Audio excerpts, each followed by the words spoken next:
Good afternoon, everybody, and welcome to the second round of the TSRC GTE Masters here from the Indianapolis Motor Speedway. What a fantastic series we've got up ahead of us, using what we could maybe start to call retro cars. They're certainly not used in the real world anymore, sadly, these GTEs, but we've got the pleasure of using them here in this series on iRacing. The Corvette, BMW, Ford, Porsche, all represented, and I believe there are a few Ferraris as well, although a little bit less represented than the others. We've got a fantastic season ahead of us that has already begun, of course. We were live 1 week ago with the opening round at the Nürburgring, and that took on a little bit of a different format for what we are going to here today. There was one main race of 40 minutes last week. Tonight, and indeed in 2 weeks' time, and indeed 2 weeks after that, we're going to have two races. First a 15-minute race and then a 25-minute race, separated by a 5-minute warm-up session. But no reverse grids or anything silly like that to split up the field. It's going to be purely restack them and go again for race number 2. When we get to that a little bit later on at 6 iconic GTE circuits, maybe with the exception of Hockenheim, which didn't see too much racing in these cars over the years. But the Nürburgring, Indianapolis, Fuji, Spa and Watkins Glen certainly did. And we're very pleased to be here for the season, which this the second round of. Myself, Ian O'Leary and Jim Cunningham are with you for tonight's races. Good to be alongside you, Jim. I'm pleased to be here. As I said at the start, this could maybe be called retro racing already. These GTEs are not used in the real world, but so glad we've got them in this series instead. Yeah, this is, I love these cars. To be honest with you, this probably is my favorite sports car of all of them because it fits my driving style. I brake. I'm a pretty good braker, so ABS isn't an issue for me. So these cars really fit my style. They're traction control, but no ABS. So, you know, and then of course we're here at Indianapolis, and obviously we're right in the heart of the Indy 500 going on this weekend. So this is a great time to be at Indy, I guess. You can see the stands are jam-packed with Indy 500 fans watching this race. So, yeah, it should be a good weekend. It should be a good race. I forgot that was this weekend. But, yeah, you're absolutely right. Everybody's waiting for that. But we've got this GTE race instead as a bit of a warm-up. As I say, qualifying is underway right now for that first race. That's how we set the grid for the first race. 15 minutes in length for that one. Did I say it the other way around before? 15 minutes for the first one, 25 for the second one. I think I said it that way around the first time. But yeah, I didn't catch it if you didn't, so... Just to clarify, if I said it wrong the first time round, 15 minutes first time, but 25 seconds. Sorry, I think I said it right first time, but I'll just clarify in case I didn't. We're in this 10-minute qualifying session at the moment, though. Maximum 3 laps, although they've only just finished their first one, and it's last week's winner, Tom Davidson, who has currently got the best time, ahead of Jamie Nuttall, who was last week's second place, 1 and 2, currently at 1 and 2 in this session, and that is a good start indeed for Tom Davidson. You can see the Pro-Ams already up to 5th place at very best. That is Liam Giles, who's up to that first position so far. He was second 1 week ago. Hibma right here is on a flyer. He could, if he holds this thing together, he's probably going to jump way up to the top here.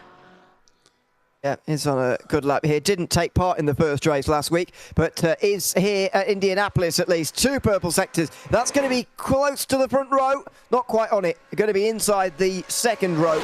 Instead, Liam Giles just goes a little bit quicker. He goes up to 4th position in that case. Richard Simler moves up to 5th in the field, although jumps back down to 6th now, because in the Pro-Am class, we've got a new pace setter, Thomas Rowntree, currently leading there. We don't seem to have Patrick Faulkner just for the moment. Hopefully we do get him a little bit later on.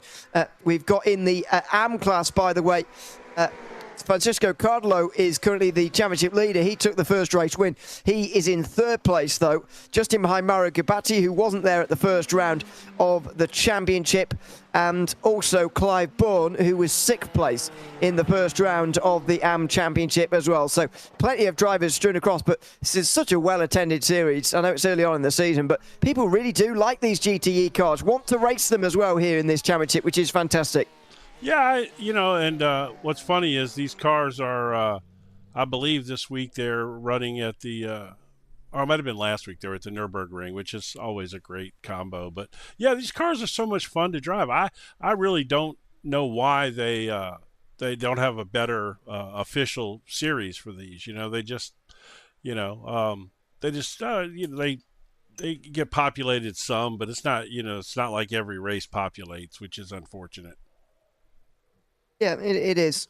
And personally, I think they should have kept GTE Am in World Endurance for a bit longer, to be honest with you. But there you go. That's just my opinion. I guess they wanted to get more GT3s in, so whatever. But anyway, that's my grumble over. Davidson and Southfield are 1 and 2 then at the front of the field, and they have now come back to pit lane. Still a few times to come in. That's Thomas Gardner goes over the line there. Going to stay in 13th place overall. Is in 4th, though, in the Pro-Ams. That's Mattia Urbatali, who now crosses the line as well in the Pro class, stays in 12th. Jamie Nuttall has gone fastest in the first sector. I didn't actually think he had any laps left, actually, but he has clearly, and well, if it counts, that is, he's gone purple in the first sector, although that has just been taken away from him. He will just now come up towards the line. Will Nuttall, is that going to be anywhere closer to pole for him? Oh, it is going to be close. This could be really close to pole for Jamie Nuttall. And no, not quite. Wow, look at that. Top 3 covered by, what would you call that? Half a tenth of a second, I suppose. Davison, wow. Southfield and Nuttall all in the top 3. Yeah, that's close. Well, we've seen a lot of that recently, haven't we? It's crazy how you see 3 or 4 cars grouped within a half of a tenth like that. Yeah. That's really close. Not sure where he's going, but he's having a fun little ride apparently. That, I feel like following him just for the heck of it. Oh, he did set the purple first sector, actually, did Will Chandler, but no, that went away quite quickly. Yeah, that's why I went to him, so I thought, well, he's going to put down a fast one. We don't have many left on the track. I think Mellis might be our last driver out there. Yep, and that looks like the end of lap for Stefan Mellis as well. Looks like they're just waiting for the end of the session now, really. You want to go over the points real quick while we got a chance? Yes. Oh, well, it's going to get frozen on your screen if we look at it, so maybe not, actually. Well, we got 2.5 minutes. Okay. Yeah, I'll rip through them just quickly then, right, in that case. Let's go for the amateur first. Let's go bottom to top. Let's go to the amateur team. The driver's point, sorry. Francesco Cardlo is currently on top. These are basically race results from the first round, of course. Johnny Wu is in second place. Gareth Brodner was on the podium, just ahead of Stefan Mellis, who we just saw there. Nick Russell, top 5, ahead of Clive Byrne, and then 1 point difference all the way down to 11th for the finishers. Fabio Falci, Giovanni Zazzara, Valerio Tedeschi, Matt Smith and Mauro Gabatti rounding out the 11 finishes. Liam Haydock didn't finish and the others didn't start. In the Pro-Ams, we've got Patrick Falconer, who is currently leading the championship, but by 4 points because the fastest lap went to Liam Giles. Thomas Roundtree was also on the podium. Then it was... who was in William Chandler, sorry, in 4th place. Then Matt Acton, who I don't think he's here today, based on what we've heard. Then Paul Smith, Thomas Garner, Matt Gardner, Bobby Ross and Bart Raven, the top 10, and Nick Libbins, the final driver to finish. And then in the pros, it was Tom Davidson who won and took the fastest lap point as well. Had Jamie Nuttall, Hayden Miller, Francisco Petterlin, Gugli Conchabo, Matale Oberle, then Andrew Pike, Lucas Sauer, Richard Simner and Luciano Vivet, who rounded out the top 10, and indeed the only drivers who appeared in the race last week. Thankfully, we've got more than 10 this time round at Indianapolis. Apologies for ripping through that quickly, but I didn't want the standings to get frozen on the screen. Yeah, you did good. Stefan Mellis still out there turning laps. Still just practicing. Only one. So is Matt Acton not here tonight? That is what Juan Stander and Sharpie have been saying, apparently. Oh, my goodness. I had a special treat for him. I guess I'll have to save it for later in the year when I come back. This will be my last race for a few weeks, and then I'll be back towards the end of the season to do, I think, one more. That's a bummer. Poor Matty Action, my action hero. He'll be, it's a long story. I'm wondering what all this story is about, but I'll have to see that for later. We'll have some time on that. So, all right. Anyway, let's have a look at the starting grid then, shall we, for this race. It is an overall standings, and the sort of goldish is the golds. Tom Davidson on the pole, ahead of Jack Southfield and Jamie Nuttall. Then Thomas Roundtree has had a great qualifying there. He's in the silver, that's the Pro-Am. Then ahead of Francesco Petelin, who is a pro again, ahead of Marius Hibmer. Then it's Liam Giles and Richard Simner on row 4, ahead of Lucas Sauer and Paul Weller rounding out the top 10. Andrew Pike and Mattia Urbatali are on row 6. Tumas Kana and Gugli Kinsabu stand at row 7 ahead of Will Chandler, with Mauro Gerbati in 16th place, the first of the AM drivers. Patrick Paluna and Matt Gardner are on row 9 ahead of Nick Clibbins and Clive Bourne rounding out the top 20. Then it is Paul Smith and Francisco Cardlo on row 11, Stefan Mellis and Bart Raven, who is on row 12. Then at the back end of the field, Valerio Tennessee, Matt Smith, Giovanni Zadora and Gareth Ronda rounding out the 28 drivers who set times, and I believe that is it for the field as an entirety as well. That's a healthy field, not quite as many as we had last week, but still very healthy field of GTEs we've got here tonight. Yeah, I mean, 28 entries is great. I mean, this is I love the fact that Sim Racing Collective is doing this. You know, this car needs something like this. It's great for this vehicle because it's so much fun to drive. People need to have a place to go to race these cars. So this is fantastic. And it's sprint racing in GTE as well, which we didn't see too much of really in the real world, but this is going to be all the more exciting as well. We see it so much with GT3 racing, but GTE sprint racing just takes on a different feel to the endurance races that these cars took on most regularly. Yeah, to be honest with you, I probably didn't watch a ton of GTE racing when it was, happening. Not really even sure why, but I absolutely love to drive this car. I fell in love with this car once I got to iRacing, and I just, just like I said, just fits my driving style. But they're just so much fun to drive. Yeah. People got if you buy one of them and get you one and go out. They all drive well, every one of them. I mean, there's not a bad one in a bunch. I mean, they all have their own little characteristics, but they're all great cars. And to tell you how much I love them, I literally own every single one of these cars. Really? There is big differences between them, though, as you say. No, even though they is. are all There is. I must say, there's a clear favourite for me, and it's on the outside of the front row here. The Porsche? In that Porsche. Yeah. That has got to be the best. Well, I think that is a contender for the best sounding car ever made, actually. But absolutely. Yes, it is. It is definitely a contender for the best sounding car ever made. Yeah, well, I wish there were more of them, to be honest. I know it's not quite as well represented in this field as it is in some others. We've got 3 in the pro class, for example. Southfield wasn't here last week, so that makes it a little bit different. I guess we've got a fair amount of them, I suppose. It just doesn't look like it at the front of the field when you've got all the Corvettes, although and the BMWs, of course. But that is because a lot of the pros, and indeed the better pro drivers, are driving the Corvette and the BMW. But there you go. Through into the final quarters then for the first 15-minute race, first of 2 races here tonight in the TSRC GTE Masters here from the Indianapolis road course. 2 races here tonight as opposed to the one longer race. It's going to be a very exciting evening of racing indeed, as Tom Davidson brings them up towards the start-finish line and the green flag here as well. The Corvette now thunders away, with Southfield just alongside, reacting well on the outside of the front row as well, as they all fan out already. 3 wide in towards turn number 1, 4 wide are we? In towards turn number 1. Goodness me, how are they going to fit through here? As steaming through the middle there goes Jamie Nuttall. Oh, and off! Davidson goes into the side of Nuttall, as Petelin there, I think it was, got straight into the side of him. It's all happening here through turn 1 and 2. Nuttall's gone through the first chicane. He's going to go backwards. Petelin's gone up to 2nd place here. And Davidson somehow keeps his lead. Lucas Sauer goes off in the background meanwhile. There's gravel and dust all over the place as drivers go off out wide through turn 3. Wow, this is incredible.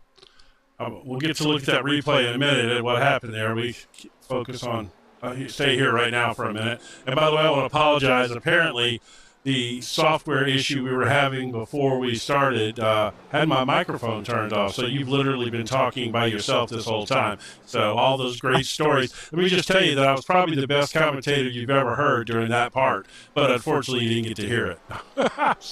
Apologize, folks. My mic was not queued up properly, so we should be good now, though. We should be. Let's hope so. As they come towards the end of the first lap, Tom Davidson and Francesco Pettelin, 1 and 2, just ahead of Southfield. It's actually a very good start from Pettelin, and as you say, we'll look back at the start later, because this is going to be a very, very lively run down in towards turn 1 here. Southfield's quite close to Pettelin, and Simner's very close to Hibmer as well for 4th place. Oh, sorry, Simner's quite close to Charles, actually, for 5th place. And he goes down the inside. That's late on the brake from Hibner. Oh, and he's got that wrong slightly. In towards turn 1, he bounds over the curbs, and he just about gets away with it in the end. Very nearly ended up straight in the side of Jack Southfield. That was close. Yeah, that car did not like that curb too well, did it? That's a big curb right there, though. That's a tough curb. That was very odd as well.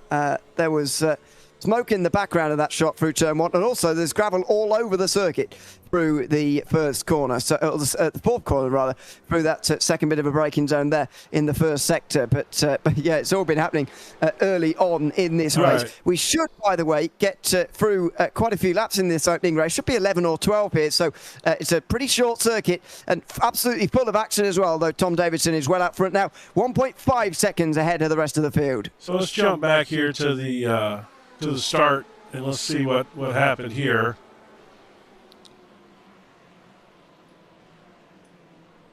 I think Pettelin just got into the back of Davidson. He then went into the side of Nuttall out front, but that is all the midfield stuff going on there. Yeah, let's see. And then this was further back. This was Clive Bourne, and I believe Paul Smith might have got together here. Oh yeah, that turned at the red, white, and blue Corvette, and then yeah, the back end of this part was a mess up here. Let's see. All right, now let's go back one more here. We're gonna take a look at what happened here.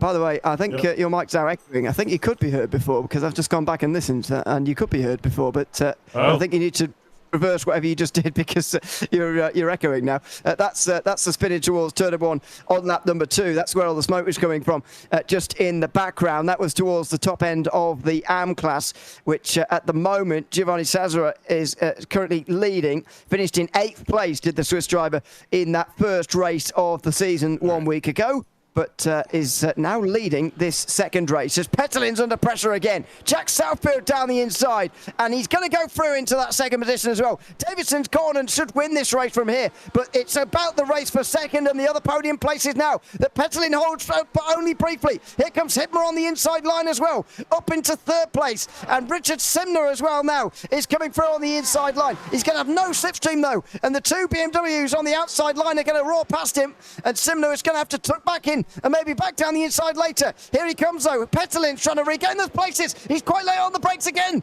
Oh, there's nearly side-to-side contact. Maybe there was between the 2 BMWs. Through the first section of corners again. He's still on the inside here, Pettelin. Hibner on the outside line in towards turn 4, and he rips round and he takes the position. Or does he? But here comes in the middle. Just one of those Porsches again. Richard Simner trying to get involved. And by the way, Giles in the background there is the Pro-Am leader. He's just been knocked back here, and he's going to have Weller just in with him in a moment. That could be a problem. It's still going on here down in towards the end of the second sector and into that final section now. What a defense from Hibner. He's finally up into 3rd position at the expense of Francesco Pettelin. Man, Hibner and Pettelin are getting after it here. This is some great racing. So I'm not sure if I have an echo or not now, guys. Yeah, I see there's a lot of you in chat. Let me know what the situation is with my mic, if you would, please. Yeah, what a phenomenal battle that is right there, and I don't think it's over by any means. Yeah, right. You're all good now, Jimmy, and you're not echoing. Although we could turn the game sound up just a little bit, because I just did. Yeah, I just did. So okay. Let me know if y'all can hear the cars a little better now. I turned them up a little bit. Yeah, well, yeah, that's all fine. In towards turn 1, and Not this time. No moves this time. Very close for the Pro-Am lead, or it was, but Gurgly Gonzabo is now in the middle of Giles and Weller, who are battling away. That's Liam Giles, who finished second in the first week. I think I mistakenly said earlier that Patrick Falconer is not in this race here in the session here tonight. He very much is. Apologies if I did say that. He's up to third now, and he's actually had a very good start. Wasn't the best qualifying he's done this season, but it certainly was a very good start. And he is now into ninth overall. There, down the inside, Petlin. No, not quite. He had a little peak, but he can't get through. And this is a great battle for third place. What a fantastic start to this race. Yeah, these two are getting after it right here. It's honestly the best racing on the track right now. Real quick, I was looking back here at Jamie Nuttall. After he seems to be trying to dig his way back after that horrible opening sequence there. And if you, again, I made another adjustment to my mic, so if somebody would please let me know if the echo is still there. Apologize for that, but hopefully we might have it cleared up. Ooh. Off in front of Jamie Nuttall, a spin, and that is Falconer, the Pro-Am winner from last time out. Goes for a spin through the penultimate corner, I believe it was. Anyway, he drops down. Meanwhile, yeah, this is what happened. There was no contact from Nuttall. He just spun on his own there. Wow. All right. Let's pop back up here and see what's going on with our great battle for third place. Fantastic battle. I thought when Petlin was overtaken that he was just going to be continuing to lose places, actually, but he's made sure that doesn't happen here, and he's still super close to Hibma, who is again having to defend. Oh, and be careful on that white line there, in towards turn 7. That is going to be dubious, but he's gone to the outside instead. He might have sent Hibma in a bit too deep there. He might have just distracted him by getting in the mirrors. No, the side-to-side contact, and Petlin's not going to be pleased about that, I don't think, but there might not be much he can do. Oh, and he's mad. he's certainly not pleased. A flash of the lights. It was a bit of a shoulder bodge. To be honest, I think it was just one of those things, really, but Petlin is not pleased. I think Petlin set him up there and did a good job. When he swung that car out like that, he caused Hibna to react to it, and then Petlin dove down on the inside of him.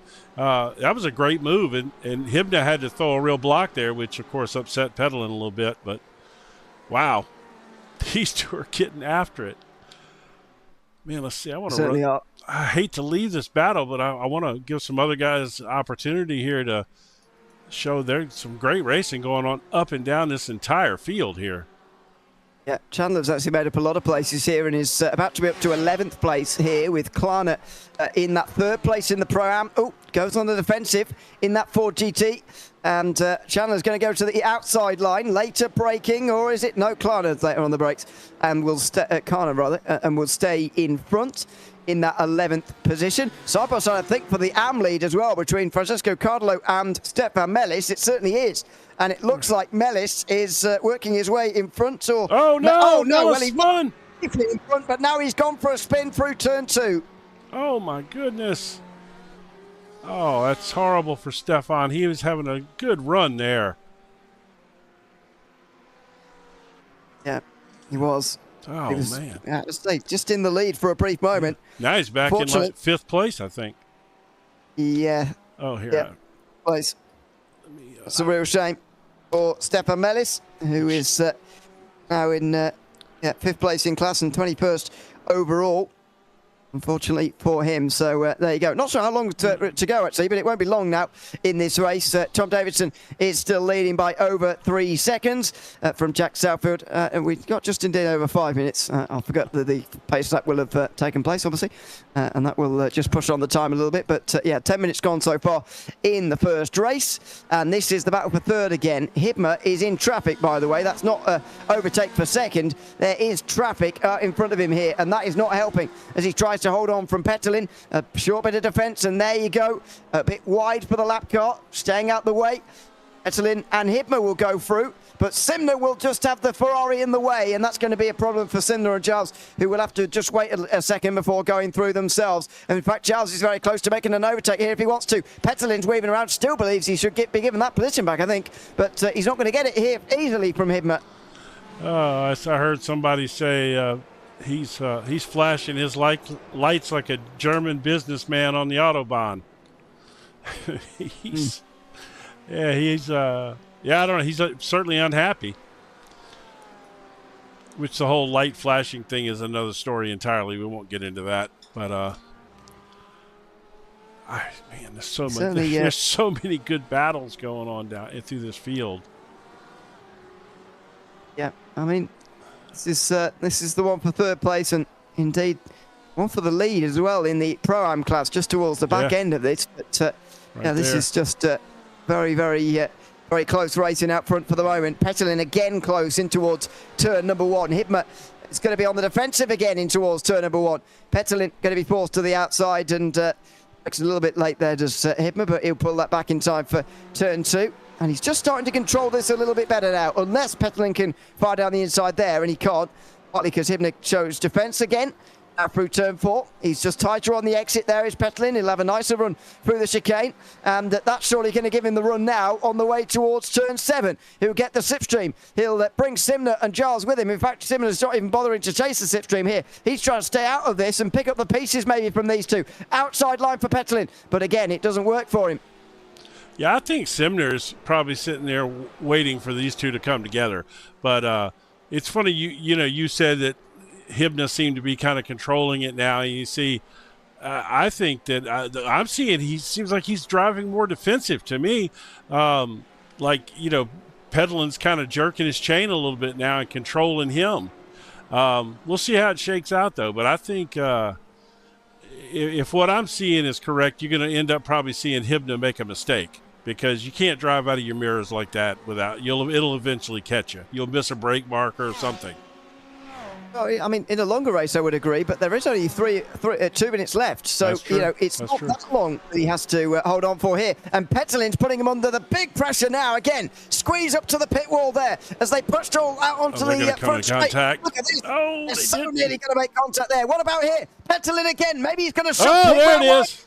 There's the shoulder barge, and Simner's going to try and compass both of them. There he 3 goes. wide. Outside line for Richard Simner, and that would be spectacular if this works into the chicane, but it won't. And Hibner, he's off. Oh, he's going to slow down. Now he's flashing the lights again. He still feels aggrieved to this one. Simner's going to try and come through here on Hibner as well. Oh, Petelin's steaming down the inside of both of them, is he? He's going to have to back out, just like Simner did earlier on. Now Petelin's doing. Oh, and he's been hit by his teammate.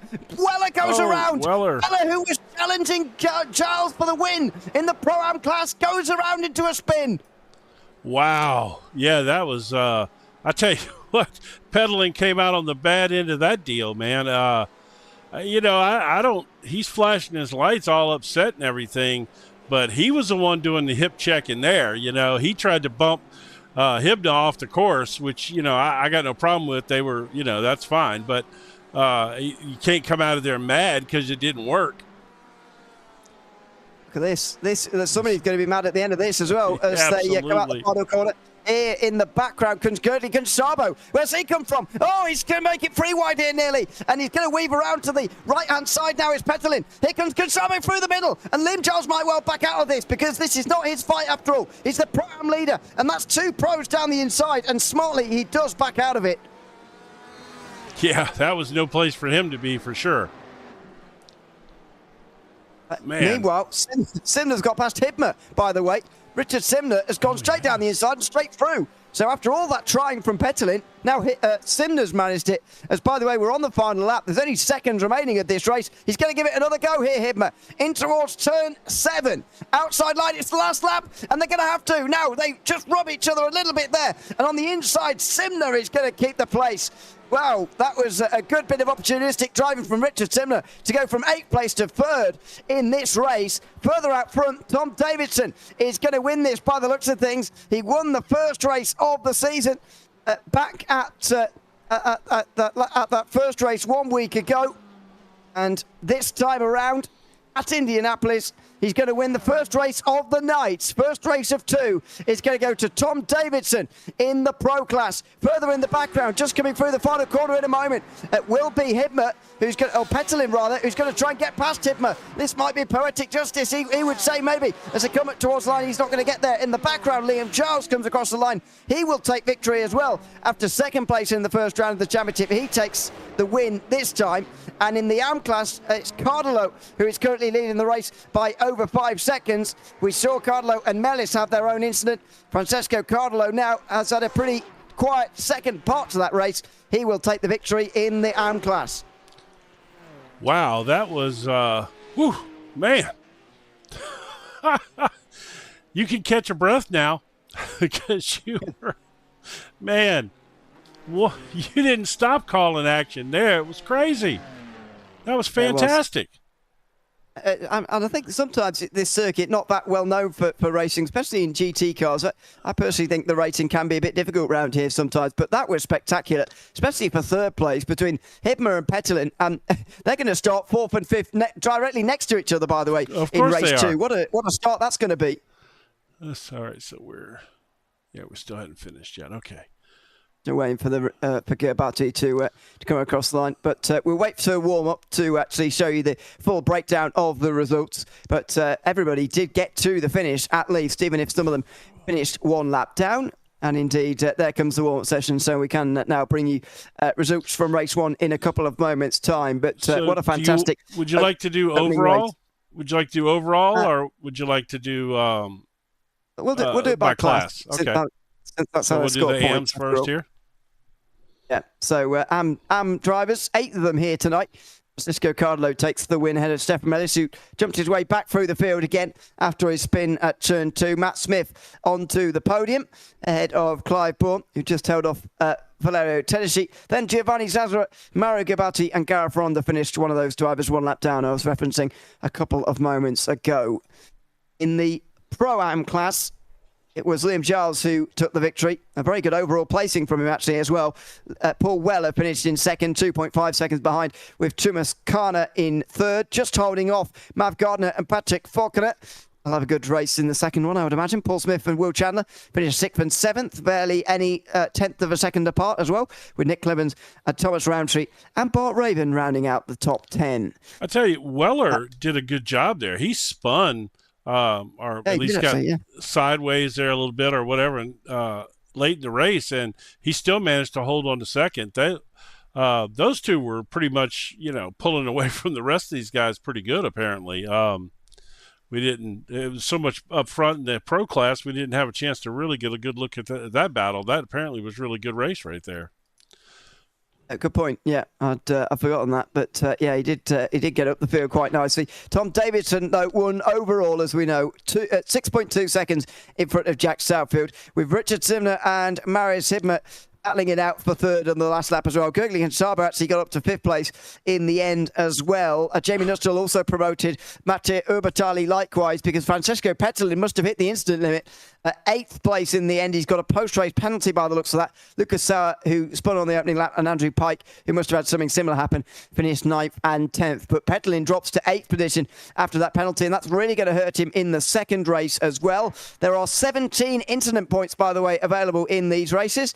And wow. He must have hit it there, I suppose, in that race. Must have. I don't guess in this series we get a message from race control if that happens. But wow, yeah, he all of a sudden he was up there battling for a third, and next thing you know, he ends up finishing 8th. I mean, he did have a lot of contact though. There was bumping all over the place. But if if he hit the incident limit, then Hibner's got to be relatively close to hitting it as well. I mean, because they were contacted all over the place. Let's just real quick peek at the overall, because I want to show exactly. Well, maybe we won't. Oh, there it is. It's over here. I wanted to show what an incredible finish that. Your Pro-Am winner, where did he end up? He was 6th place overall, Giles. That's impressive. That's a nice showing. Got a feeling he'll be moving up at the first chance they get to to do that. All right. Yeah, so that's wow. Okay.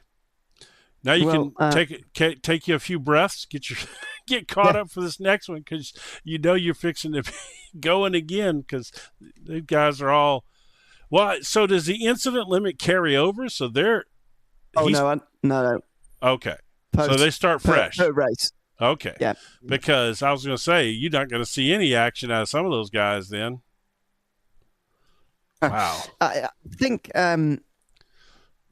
Yeah, I think it's the same for all races. Now, there may be something, maybe Sharpie can let me know if there is some different ruling for different races, because that is just the wording on the information, the details.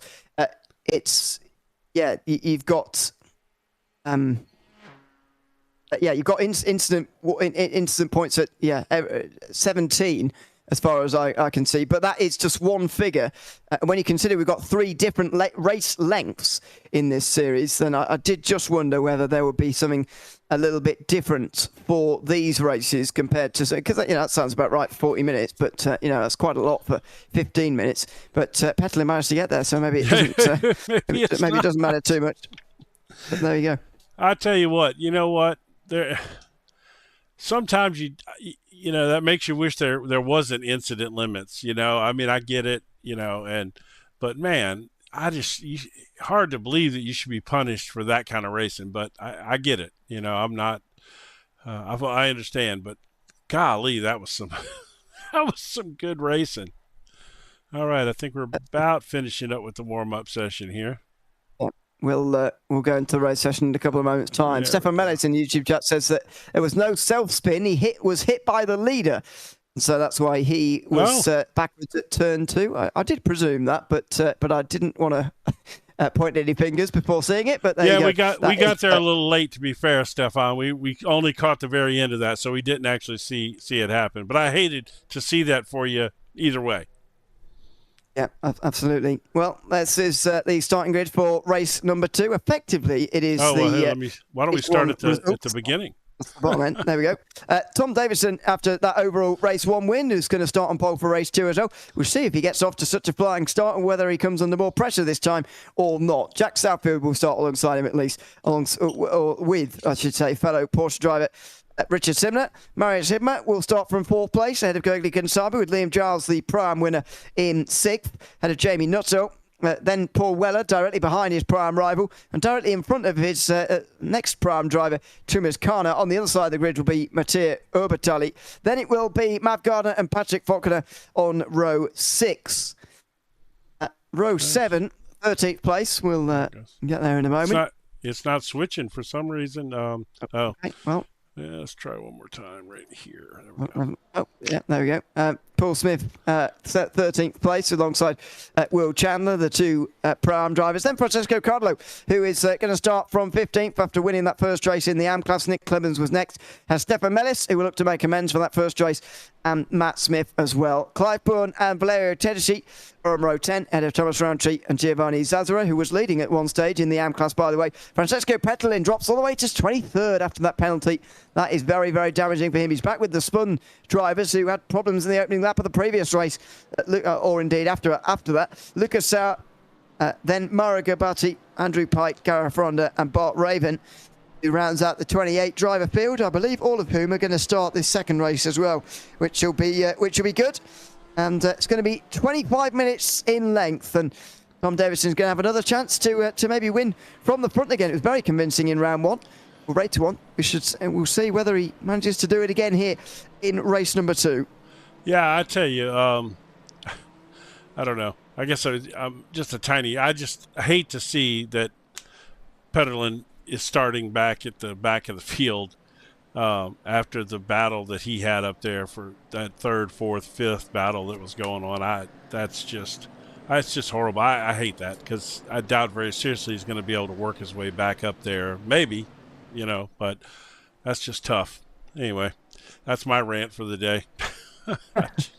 Man, that was good racing. I just would like to see more of that. That's all. Yep. Well, let's see how the second race gets on here. I'm very interested to see whether Davison's going to have the same race as what he did in race 1, or whether he's going to be pegged back a little bit here, because it could be quite telling for the season, to be honest. He won the first race of the season, which 40 minutes in length. He took the fastest lap point for that race as well. And you get the feeling if he clean sweeps the nights where there's 2 races, and he's swept obviously the 1 race night last week, then he's looking at already a very dominant position in this championship with still 4 weeks to go. Yeah, well, he's he's definitely not the kind of guy that you can just cut loose out front and let him go. If those guys are going to get in a battle behind him, it's going to be he's going to be long gone for sure. Exactly, that was the problem in first race, and so we'll see whether they learn from that or whether they do it all over again. Well, it was entertaining last time, so I wouldn't mind if they did it all over again here for 25 minutes. I would take another one of those in a heartbeat. Yeah, exactly. We'll see whether we get one here, though, at Indianapolis. The second race of the night, the TSRC GTE Masters, taking on its third race of the season. Second here at Indianapolis. Time for 25 more minutes at this great circuit, as now Davidson brings them on to the front straight here and gets them ready for the green flag. He waited all the way to the green flag, actually, last time round. It looks like he's doing it again here. Oh, as they all just fan out there, they look like they were just anticipating the launch a little bit there in the midfield, and they're already 3 wide. Don't forget it. Oh, and they're 4 wide in the midfield. They were 4 wide in the first race as well, but this time it's right in the middle of the pack. 3 wide for the lead. It's through the middle and on the outside line. Goodness me, Hibner there having another great start, but this time round, it looks like it's Jack Southfield who's taken the lead in the Porsche. Not a great start from Davison, I'm afraid. As through turn 3, 4, and then in towards the chicane itself, it's going to be Southfield who leads. Then it looks like Tom Davison, followed by Hibner, I think, who's had a good start up into third, and then Richard Simner. And here comes Hibner, actually. He's going to be in the BMW here on the outside line, on the way down towards turn 7. Davison going backwards for the first time, perhaps. He's in danger of losing that winning streak that he's got going at the moment. Inside line, he still holds that place. Still wheel banging, door to door again, through the chicane, and he loses a place. What about Simner? Will he come through on the inside as well? No, not quite. Hibner only, but it's Davidson who's going backwards, and it's Southfield who's got out to a big lead. Yeah, he's pulling away out here. What a great start. Look, I got to give everybody in the field credit there. They were 3 and 4 wide all through that field, and they went through turn 1 clean, and that was fantastic right there. Absolutely was. We have got a new leader, though, in the AM class. Matt Smith is out front now. Francesco Cardinal, who's lost a lot of places in the field by the looks of things. It's now Matt Smith, who's 13th, but now leading the AM class in this one. Stefan Mellis may have had trouble as well. He's down to 23rd. Jamie Nuttall, meanwhile, past Liam Giles. That's the Pro-Am leader, still holding that place. He actually gained places overall, did Giles, so he was up to 4th place. I think I was... where's Richard Simner got to? He's down to 8th place now. Yeah, a good start from Giles, but a bad one, I'm afraid, for Simner. Eventually, he got off to an initial good start, but lost a couple of places in the last couple of moments. He's got Tumas Kana just in behind him. He's on the back of Paul Weller as well, and now he's in with the Pro-Ams, which could make it even more tricky for him as Gergely Gonzalo goes a little bit wide there. Where's Simner going to go here? In towards turn 7. No, he's going to lift off on the way in towards turn 7, and he'll back off from making that pass. But yeah, another lively start, and now Davidson has got to pick his way back through the field again. Yeah, that's going to be that's a position he hasn't been in this season so far. We'll see. I have no doubt that he is more than capable of working his way through traffic as well. He just hasn't had to show it this year. Yeah. Well, let's see if he can do it though this time around, as Jack Southfield leads the race. You can't afford to let this get out of control here, Tom Davidson. Gap 1.3 seconds between first and second already. And you get the feeling, based on the qualifying times, that Davidson can't actually leave it that long at all. He's going to have a look down the inside here, is he? In towards turn number 1. He has a peak, but no, not down the inside. He is being patient. Yeah, he's taking his time. I mean, but he's got a little time. This is a longer race. So he's got some time to make his move. It doesn't need to happen instantaneously. I tell you who's having a hard time is Cardulo. He was right up front there early, and then he just had this incident here not too long ago. And why he lost the lead. Yeah, I believe that might have happened after that, but possibly, yeah. But yeah, that was. That may have been for the lead. Yeah, that probably was actually. Speaking of that, let's go back. It's Matt Smith is he's got a little gap between him. He's got a couple of pro cars in there in between him and second place in AMs. Just in front of him there was a bit of a clash of doors, but that was all fine in the end. Well, as we go back to live, I think Jack Southfield still in the lead of this race by some distance, 1.8 2 seconds or so. Davidson, though, still close in behind Hibner here. I was wondering whether he'd made the move yet. The answer is not yet. In towards turn 1, though, maybe. There'll be a chance here for the Corvette. Well, then, no. Again, he can't manage it down the inside on this occasion. And Hibner still continues in that second place. I wonder how long he can start to leave it here, Tom Davidson. Well, I wonder if he's being smart and he's going to take him and Hibner are both going to go up there and catch Southfield, and then he'll make their move, because they are closing that gap to Southfield a little bit because they're not fighting each other. That may be the smart play here, because he certainly could send it on Hibner here if he wanted to, but I think he's telling Hibner, hey, I'm not coming right now, let's go, and they are slowly closing that gap up. So maybe that's the play here. Maybe that's the smart play.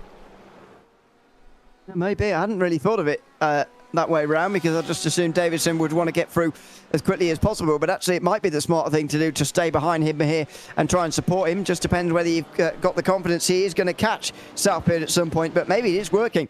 The gap comes down below a second for the first time, although in the slower parts here, just seems like he's struggling a little bit more through that final sector. Really fiddly final sector there through turn 12, 13 and 14 as they work their way through a chicane, really, is what it is. Davidson, though, is close again. Is he going to finally give up with this in towards turn 1, or is he just going to push him? No, he's going to go for it. Inside line. Davidson has had enough of waiting around, has he? And he's gone for the inside. Now, this is going to cost time. If it doesn't come off, it's costing time. It was working staying behind before, but it's now costing time when you try and make moves and it doesn't work like that. Well, and I think the reality is Hibner needs to realize that Davidson is quicker than him. Over half the course, he was holding Davidson up there. So you might be better off letting Davidson go and tucking in behind him, because, hey, Nuttall's back there, and those guys are coming too. And you're also going to allow Southfield to get away. Just that little bit of battle right there. They lost a half a second to Southfield on that little bit, So, sometimes you got to play it smart in these races. It's not all about, early on about battling for a spot, especially when you know a guy's faster than you, because eventually Davidson's going to get around him if he's faster. Oh, and there he goes wide. He might not matter anymore. Hibner goes wide on his own. And Davidson's going to go through here on the outside of 13 for the inside at 14. And that surely is going to be the pass. So there you go. I was about to say, if I was Hibner, I certainly wouldn't be letting Davidson through. But he didn't have a choice there because he made an error. And now he's not chasing him across the road. I think he's not going to battle any further here with Davidson. He is going to focus now on what's going on behind him. And that might be what the flash of the lights is about. There you go. Davidson complies now in towards turn 1. But Nutto doesn't. Nutto goes down the inside. He had to seize that chance in the Corvette, and he looks like he's going to. Oh, and he just about squeezes through. He was very risky there by cutting the nose off the BMW. He was taking a big chance, but it works. He was able to get across the front of that car, and he's up into 3rd place.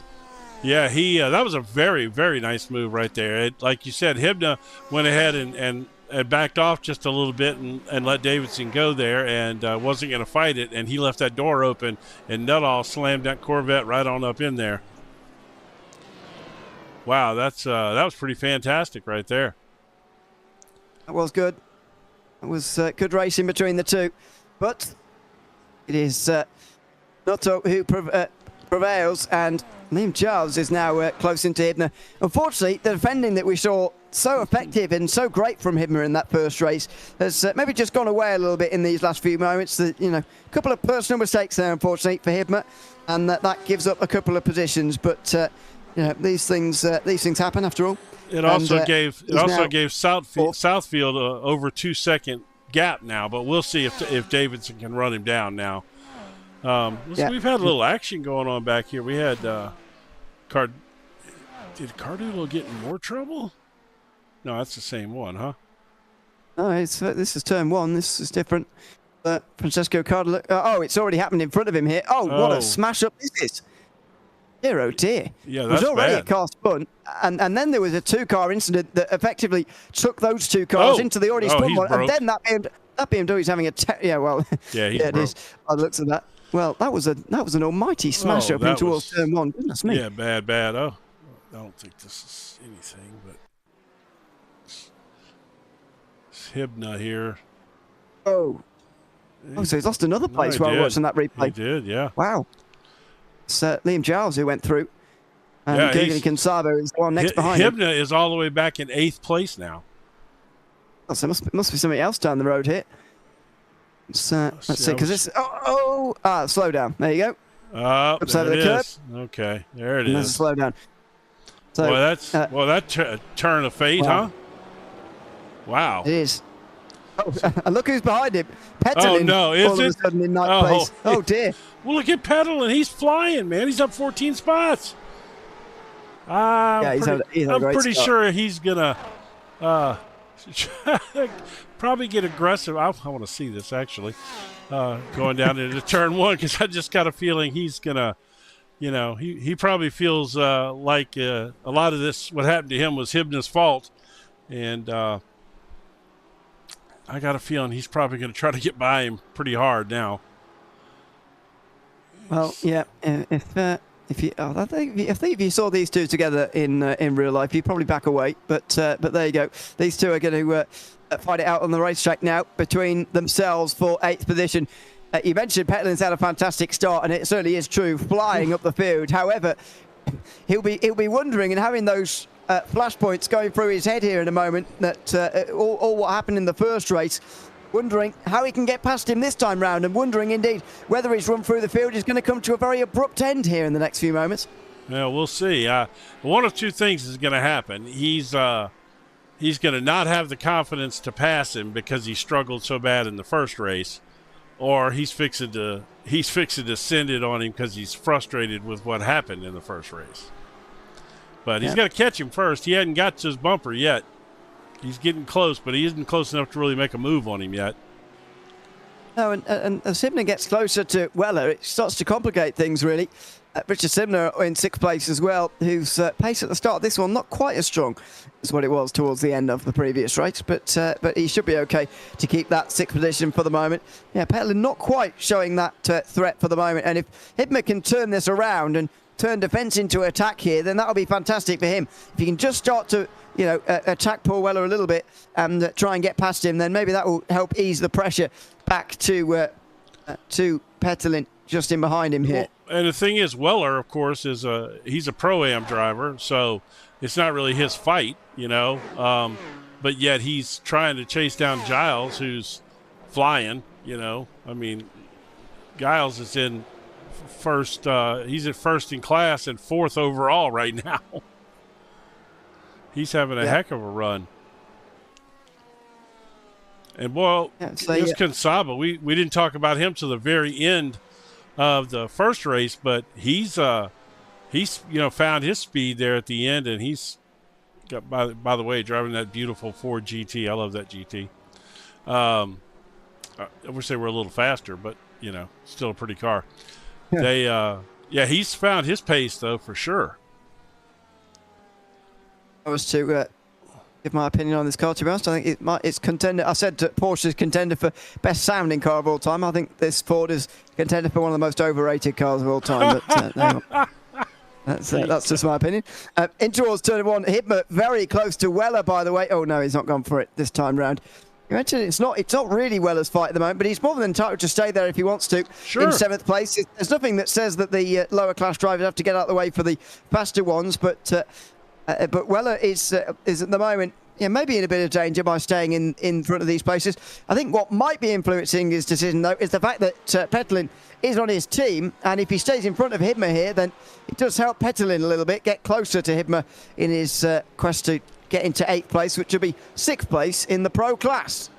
Yeah, and I would say that that's probably playing a factor here. But I think that, that's one of those situations. Oh, that's some bad blinking. That's one of those situations where you play with fire long enough and you could get burned, He could lose his 2nd spot in class if he were to get accidentally bumped by Hibna trying to get through there. Yeah, so you gotta take that somewhat cautious, because he's got a nice run. 2nd place is a great run. You don't want to spin and lose that. And the reason I said that was because Hibna almost got into the back of him there a minute ago. Yeah, he did. Patrick Buchanan, by the way, is having a very difficult race in the Pro-Am class. He's gone back to pit lane as well. Yeah, I wonder whether there's been a problem. Yeah, he had had in a moment. Well, actually, no, hold on. Let's go here. This is where I think it all started for him. This is in towards turn 1, and there's a spin. Yeah. And he'll get away with that. But yeah, I mean, he's had just a pretty miserable day. But that's not there's it. A spin on. Trying to get back going again. He's had. He won the first race of the season, of course. Not a good first race, and second race has gone just as badly, I'm afraid. Here, he's going to hit the back of the Porsche and go for another spin through turn 13. That's his second of the day. He gets smacked by one of the Ferraris. Yeah, that was bad. Yeah, that's what sent him to pit road, I think. It must be. He was already on the pit entry road, so he will have seen that the car was damaged and thought, well, I might as well carry on down here rather than try and return to the racetrack because that car's damaged anyway, and he's dropping down the field now, unfortunately for him. Onto the front straight, though, for Richard Simner, who's still in 6th position. We've now, by the way, finished 11 laps, which is what we managed in the first race of the day. We should manage another... maybe, well, I don't know, don't maybe try and count, maybe 7 more in this second race, maybe 18 laps for the second race, maybe a little bit more than that. But yeah, plenty of laps still to go here around this very short circuit. And that's not what Richard Simner really wanted to hear because he's got 3 BMWs queuing up behind him right now. You just said don't make you count. You're like the lap whisperer. You spit those laps out so fast. I don't even know how you do that. Not got it right yet. Maybe it's Indianapolis throwing you a curve. I don't know.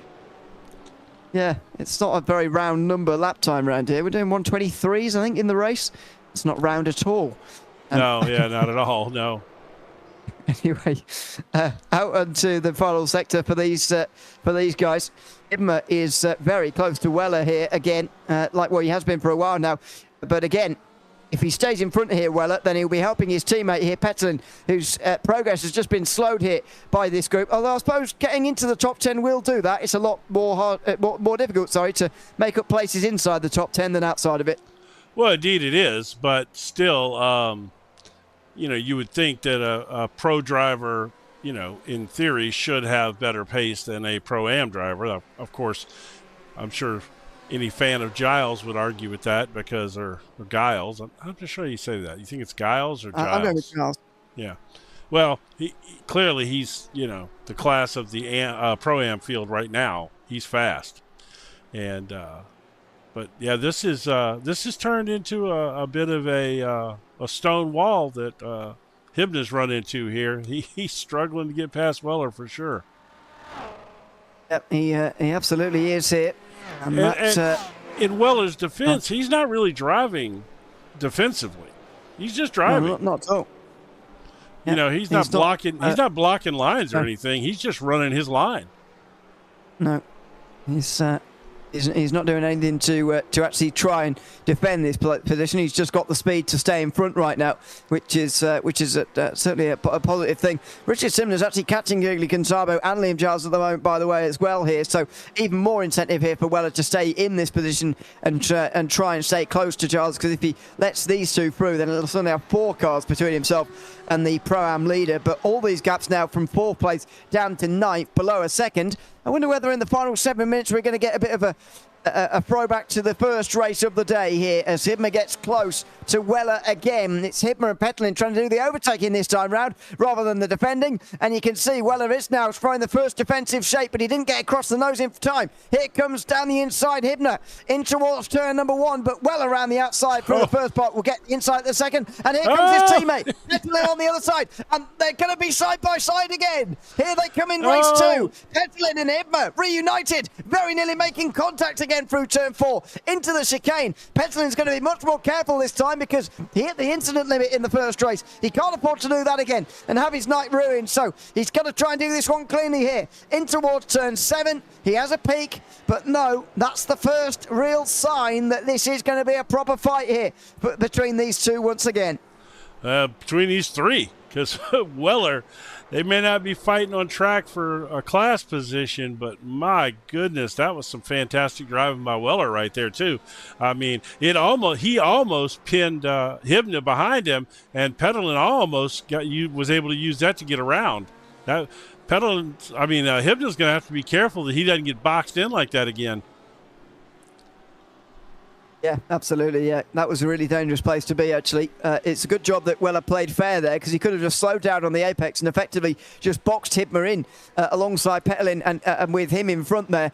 So that would have been a bit dirty tactics, to be fair. But either way, they could have very much done that, and fair play for not doing it. And they want to get this pass done the clean way in towards turn number 1. Petalin, no chance this time round. Just over 5 minutes to go. Stefan Mellis, by the way, is recovering positions for the second race in a row. He's back up to second again. This time it's Bourne leading the race rather than Cardillo, but even so, Stefan Mellis has had to rescue seconds twice now. Yeah, well, and he's doing a good job, but Cardillo's not that far behind Mellis on the track, so it'd be interesting to see if those two... Hibna. Hibna he's got himself through as well. I thought he was close. Of course, as soon as I cut away. Hibna's through into 7th position. Now, is Weller just going to let Petalin through immediately here, or is he going to try and reply himself? Oh, no, he's got to let now him the through. teammates will be thinking about this one in those two BMWs. But Hibna looks like he might well be quicker anyway, certainly quicker than Weller. Yeah, I mean, I think he was definitely holding him up for sure. Let's go back and look at that pass real quick, since I decided to cut away right as it happened. Oh, he just sent it down on the inside there. Nah, good. Actually, Weller didn't put up much of a fight there, did he? Well, I think he might have been caught off guard a little bit, but a little bit surprising how easy that was for Hibna. Not in a sense that Weller didn't really defend it hard enough, but just in a sense that Hibna found that very, very easy after finding it really quite difficult. Now Weller, though, is losing time to Hibna, and there's clearly no team orders back here because Weller has not let Petalin through. Yeah, that's I'm a bit surprised by that. Different classes, there's no reason. I mean, I guess it could be one of those situations where he says, catch me and I'll let you by, but if you can't get to my bumper, I'm not going to slow down to let you by, Yeah. I know teams like to not do team orders because it's looks better overall, and it does, I suppose. But there is a time and a place when actually it would make sense, especially in a series like this where you're not scoring points overall but scoring points in a class-based system instead. It means that there really is no point in Weller staying in ahead of Petalin here, because he's clearly not as quick as Hibna right now. Right, but also Weller is only, 2.5 seconds behind Giles right now? Because Simner just got around Giles for 5th overall. So, I mean, he's right there, I mean, Weller... Spin! Hibna spins, and all of that suddenly becomes obsolete, really, because, other than the prime lead being absolutely nose to the tail now. But Hibna's gone for a spin. There was the pass just up up ahead, by the way. But this is Hibna spinning. Oh, on turning, just gets that wrong into turn 1. Wow, man. Yeah. So now you got these. Let's see, where is... Okay, he got back by Simner again. Giles did.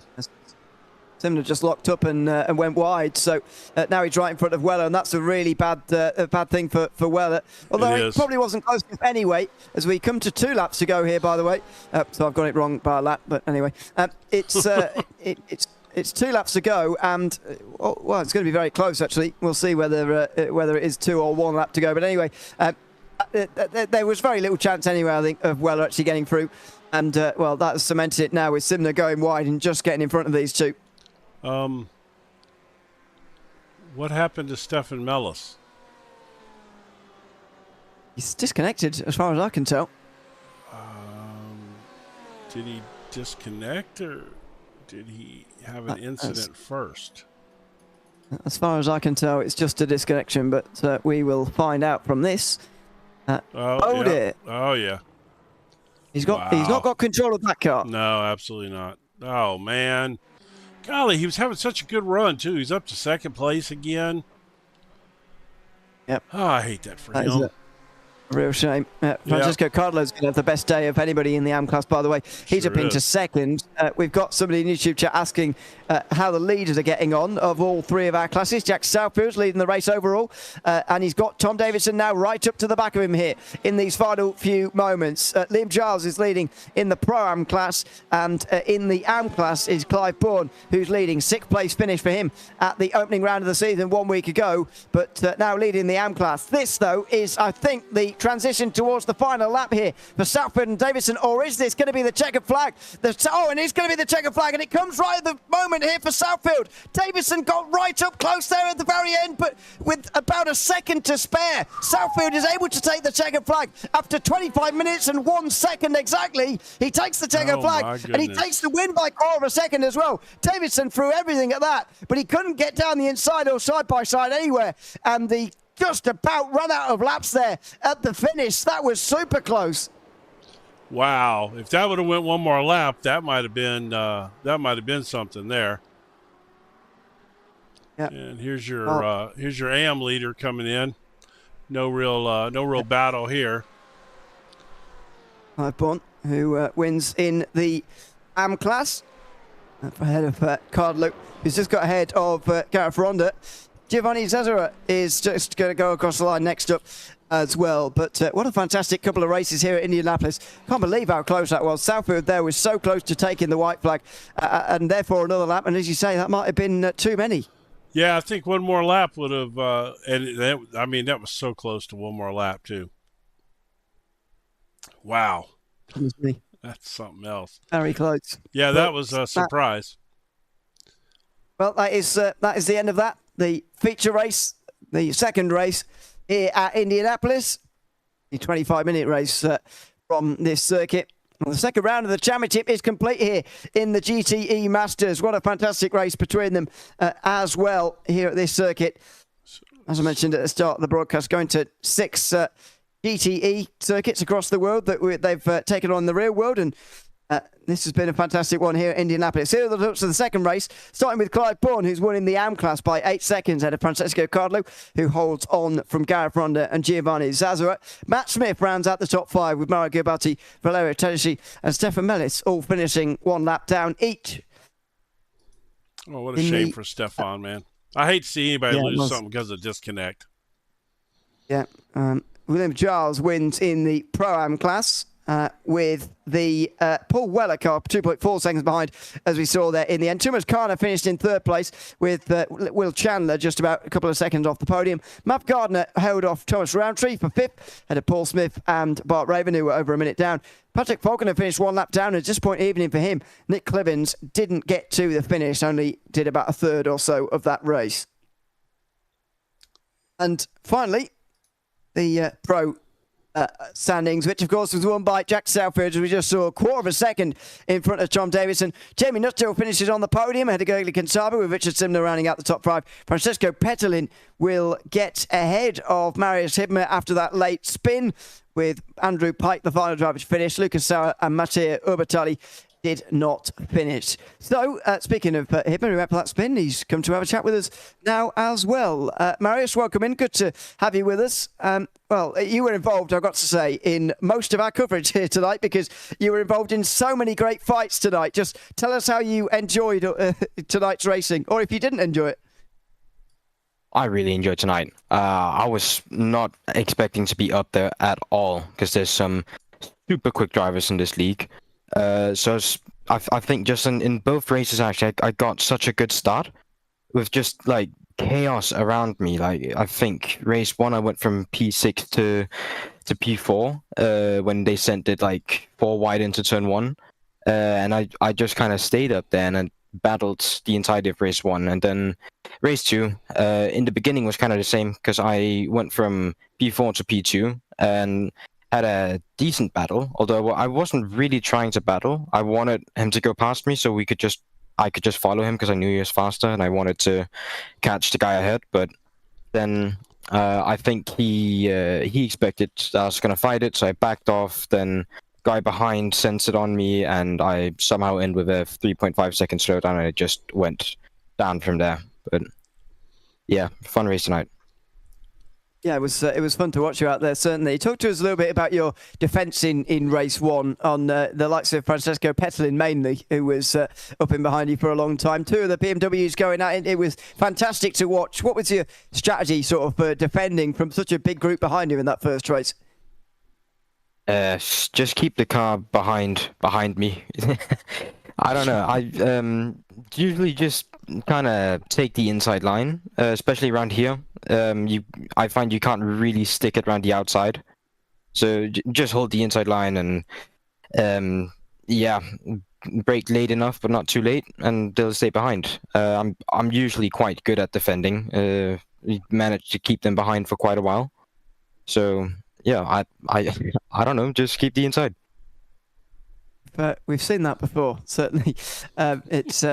It was a fantastic bit of defending from you. Congratulations on being one of the primary drivers we were looking at here tonight. It was fun to watch your battles out there. Is there anybody you'd like to give a shout out to before we let you go tonight?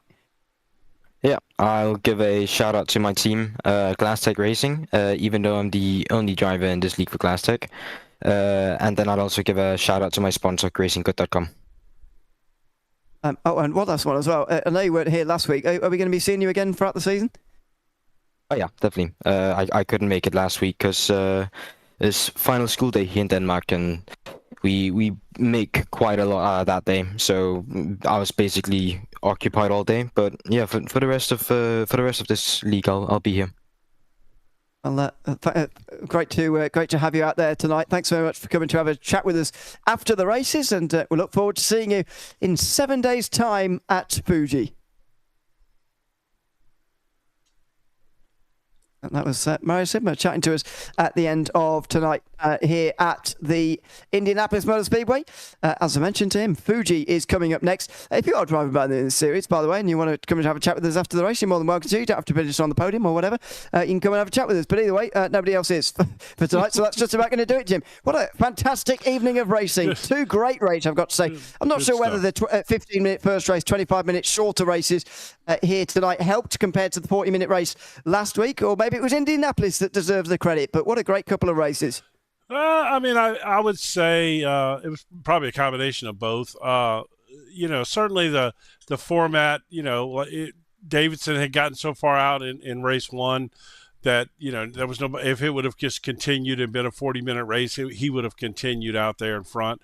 And the fact that we kind of reset everything, we got a different winner. And ultimately, we had some different battles. I like the format. I think the two sprint races are fun. And like you said, we're watching cars that didn't typically do sprint races, which is really cool too. So, absolutely, yeah. What a fantastic evening of racing. As I mentioned to Marius there, we'll be back in 7 days' time for the next round of this championship. It will come from Fuji. It will start at the same time, same place as you found this on either the JPB YouTube channel or indeed the TSRC YouTube channel. You're more than welcome to either. We'll be back with that one in 7 days' time. As I say, though, with a 40-minute race that time around. Very much hope you can join us then. But from myself, Ian O'Leary, and Jim Cunningham alongside me, it's goodbye from Indianapolis, and we'll see you in 1 week's time at Fuji. Goodbye for now.